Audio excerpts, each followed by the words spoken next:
dire, pour terminer la famille, vraiment comme ça, on clôt là-dessus. Une dernière chose que j'ai trouvé vraiment pas professionnelle, et du coup, je vais retirer quelque chose que je vous avais dit dans ma story il y a quelques temps. Je vous avais dit, rappelez-vous, même si j'étais très énervé contre Sam, que son émission était meilleure que la mienne, qu'il avait 10 ans d'expérience de plus. Alors, je retire complètement. Il a même fait quelque chose de très grave, c'est-à-dire qu'il a omis volontairement de me dire qu'il y avait Danae dans l'émission. Ok? Et et s'il me l'avait dit, bah soit je ne serais pas venu, soit il l'aurait décommandé. Parce que c'est deux histoires complètement distinctes. Et en faisant ça, tu nous associes et tu nous mets dans le même lot exactement comme le Parisien. Et je t'ai demandé à plusieurs reprises, et j'ai demandé à plusieurs reprises, que ce soit à toi ou à ton assistante, qui est-ce qu'il y aura? Quel sujet est traité? Personne ne m'a dit qu'il y avait Danae. Ça, c'est quelque chose que je ne pourrais jamais faire, tu vois. Prendre mes invités en traître comme ça. Donc ça, c'est une chose. Ensuite, la seconde des choses, tes émissions sont vraiment malveillantes. Et là, j'ai pu le constater par moi-même. Vous pouvez aller voir toutes mes émissions. Je vous mets au défi d'en sortir une avec autant de malveillance, que ce soit de ma part ou de celle de mes chroniqueurs, que la sienne. Wallah, la famille, c'est pas parce que j'ai vu de mes propres yeux. Vraiment, je suis choqué.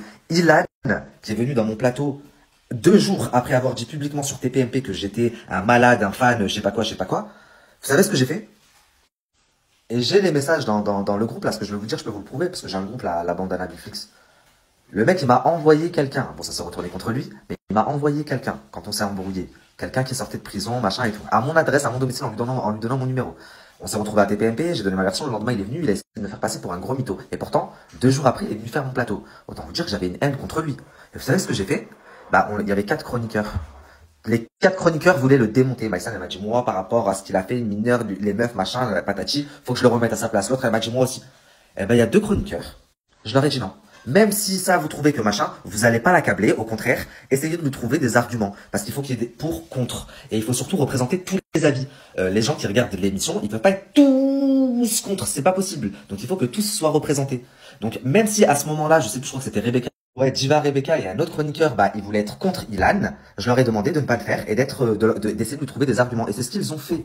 Ok? Et pourtant, j'avais une vraie haine et il était complètement en tort. Mais il était hors de question qu'il y ait un acharnement, tu vois, que les 4 plus l'animateur soient contre lui sur le plateau. Les gens n'auraient pas jugé ça éthique et même moi. Donc, c'est là où je retire. Quand j'ai dit que son émission était meilleure, c'est complètement faux. Il n'y a aucune règle déontologique, il n'y a aucune, enfin, c'est vraiment du grand n'importe quoi. J'aurais pensé, j'aurais cru que vous auriez le professionnalisme une fois que, enfin, qu'on aurait fait le quart d'heure où on règle nos comptes comme s'il était prévu, bah que vous passiez en mode ça y est, professionnel, journaliste et qu'on traite le sujet du moment comme il était prévu, comme vous me l'aviez annoncé, plutôt que d'essayer de me faire mon procès.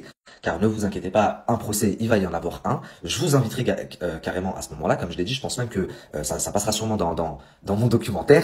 Le seul qui relève un petit peu le niveau, et je l'en remercie, même s'il n'était pas sur place, d'ailleurs j'aurais beaucoup apprécié qu'il soit sur place, c'est Zatis. J'ai fait un live Twitch, enfin je l'ai rejoint sur son live Twitch quelques heures après l'émission, et même si on n'était pas, pardon, même si on n'était pas d'accord sur tout, même si on avait des désaccords, bah, le débat était constructif. Enfin, les critiques, les conseils, les rappels qu'il donnait étaient tous fondés avec une véritable façon de penser derrière, avec des justifications, avec. Enfin, j'ai même senti énormément de bienveillance. Et même après, quand on s'est appelé après en privé, enfin. Il était vraiment dans la quête d'avoir des réponses pour comprendre peut-être certaines démarches etc. Et non pas dans le jugement, dans l'intention de faire un procès. Donc vraiment, merci Zatis, tu relèves le niveau de cette équipe, mais grandement. À mon sens, en tout cas, ce n'est que mon avis.